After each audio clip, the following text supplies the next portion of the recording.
Hello, welcome back to Film Snob, the show where we make fun of good movies and say blasphemous things about the world of cinema. My name is Levi, And I'm Josh.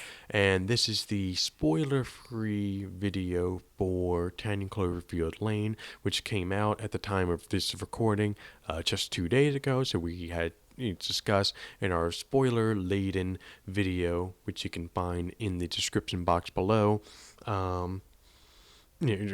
Discussed what we thought about the movie. We loved the movie, and so we wanted to talk about in this video to kind of a spoiler-free summary, not the whole synopsis, just the summary, and whether we think it's a worthwhile movie watching.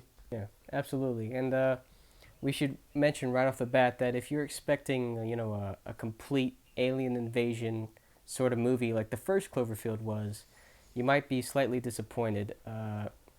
Just wanted to let you know that going in, if you just, there to watch an awesome, thrilling movie, then this is a great time for you.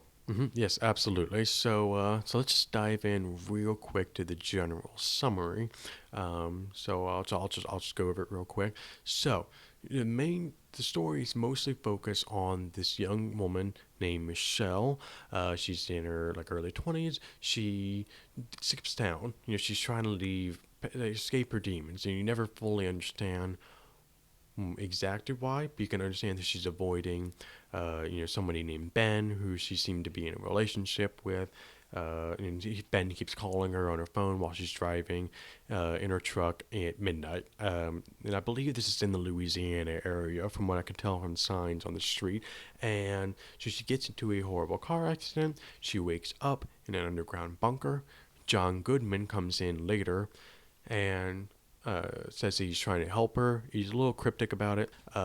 John Goodman plays Howard, a paranoid psychopath who built this bomb shelter out of paranoia years ago. So you also meet Emmett, who helped build the shelter and was able to hide down there with Howard.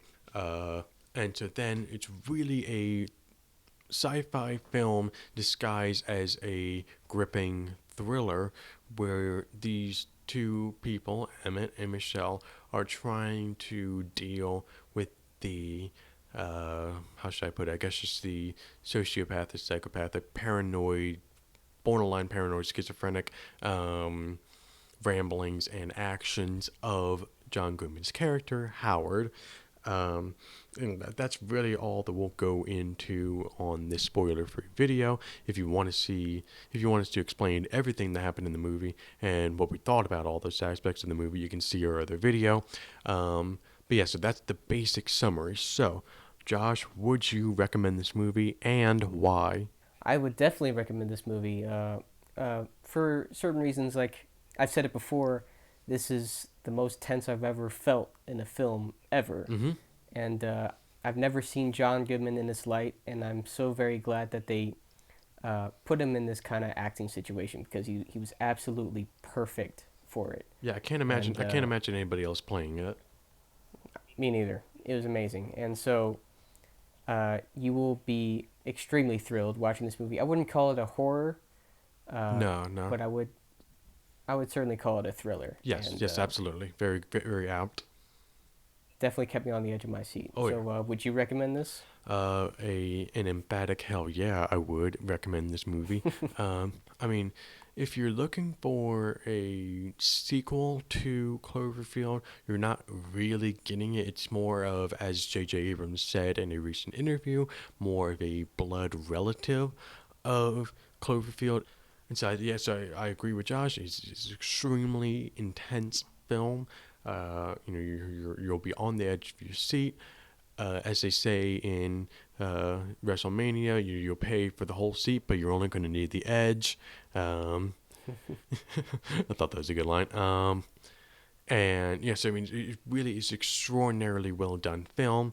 I think it's done in a very Hitchcockian fashion, in that he's really able to build up suspense and drama in a way where you're extremely worried about what's going to happen next, and you're very engaged and immersed in the story the entire time. And what was the name of the director again, Josh? Yeah, Dan Trachtenberg. Yeah, so this is his directorial debut, which is extremely impressive given the caliber of cinematography, the level of like forward-thinking script and character It was building. just solid storytelling. Absolutely, yeah, very solid storytelling. This is very effectively done. If you want to hear our little bits of nitpicking about it, you can watch the other video. But for the most part, we think this is a really excellent movie. Both of us rate it at about 8 out of 10. It's not for the squeamish. It's not for those who can't handle an intense situation.